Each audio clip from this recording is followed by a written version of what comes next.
Mes chers concitoyens de la Principauté d'Aigues-Mortes, c'est avec une profonde responsabilité envers notre héritage et notre avenir que je m'adresse à vous aujourd'hui. Permettez-moi de débuter en rappelant les événements marquants qui nous ont conduits à cette étape cruciale de notre histoire. Le 24 septembre 2020, nous avons été témoins de la renonciation à la succession du trône du prince héritier Jean Rosé.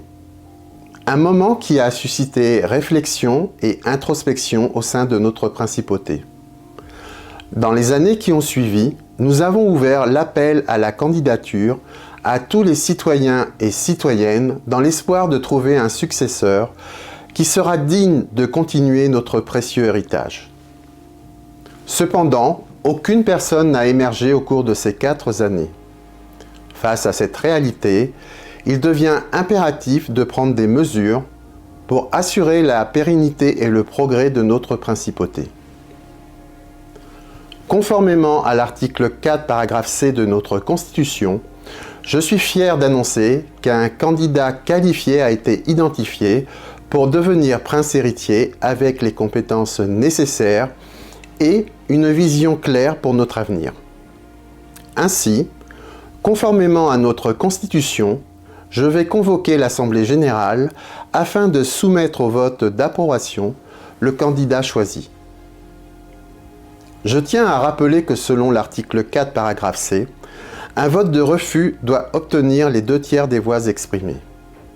Et le quorum doit également être atteint. Pour assumer cette lourde responsabilité, j'ai choisi de soumettre au vote d'approbation de l'Assemblée générale Monsieur Emmanuel Dovimaldi Nassor, qui, s'il est approuvé, portera le nom de Prince Jean-Emmanuel.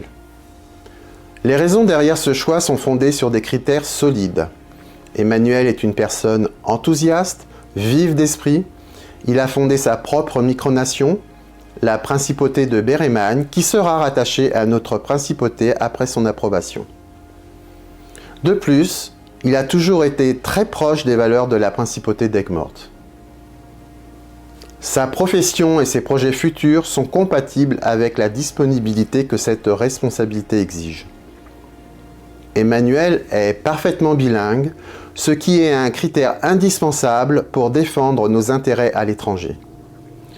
Son engagement envers nos valeurs et son expérience démontrent sa capacité à assurer la continuité de la vie en rosée pour les générations à venir, et je suis convaincu qu'il détient toutes les compétences nécessaires pour maintenir l'esprit unique de notre principauté.